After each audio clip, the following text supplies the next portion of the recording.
Funny enough, as we are out here now, I remember this well, because this is the Southeast Asia grass. You know, we go all over, and I remember in '89 playing on the pitch for Liverpool against Arsenal, and it was like this, exactly like this. It just brings back memories playing on this grass because it's so hard to run in here. But of course now, so much has changed. The facilities.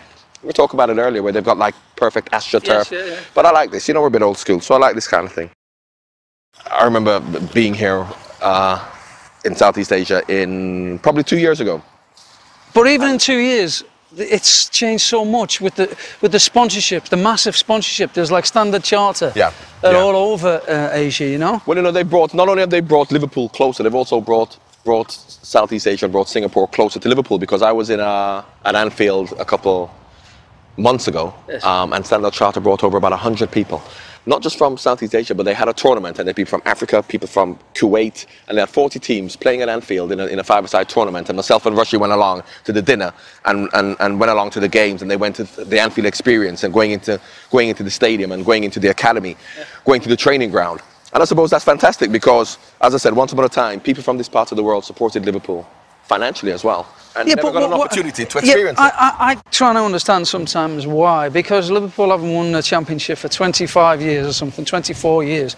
And yeah, they're still so popular in this part of the world. Is it because of the history and maybe Shankly?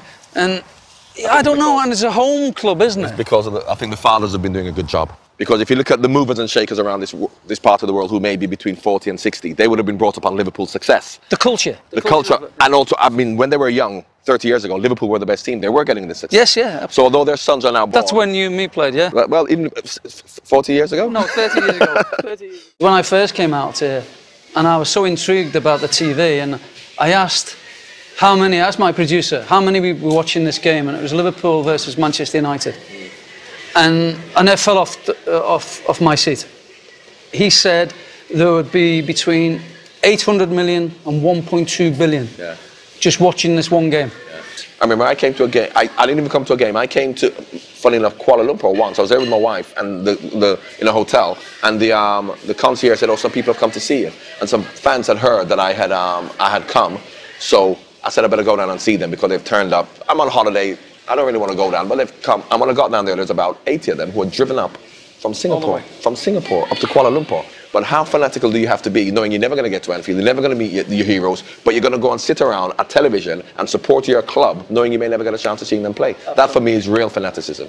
That's right. I mean, I bump into many people in Asia, and the parting words by most people is, you'll never walk alone. And they remember that, and it's synonymous with Liverpool Football Club. You know, when my father passed away, he was buried to that song, which had nothing to do with Liverpool. It's from Carousel, so it's a very famous song. So I mean, Liverpool are very fortunate to have that as their song, because worldwide you got great football clubs, Boca Juniors, you got Bayern Munich. But if you just say you'll never walk alone, everybody knows that you're talking about Liverpool. So Liverpool are very fortunate to have had that as their song. 100%, and thank you, thanks you very much, John. Thank you. Cheers.